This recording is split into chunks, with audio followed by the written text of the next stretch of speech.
Welcome to Drawleaper channel, and in today's video I'm going to show you how to enable one-handed mode in your Samsung Galaxy A07 phone. Now the first thing you have to do is open up your settings app. Now from here scroll down, then go to advanced features. From here just go to one-handed mode option. At first you have to turn on one-handed mode from here.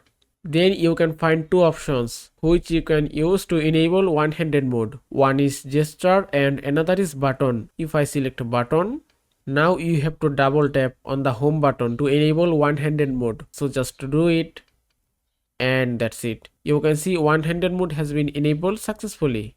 Now if you go back and then tap on gesture option, after select gesture, you have to swipe down in the center of the bottom edge of the screen to enable one-handed mode. So just do it, and it's done. You can see it's enabled again. Now if you want to disable one-handed mode, you have to just tap on any blank space of screen, and you can see it's disabled successfully. And that is how you can enable or disable one-handed mode in your Samsung Galaxy A07 phone.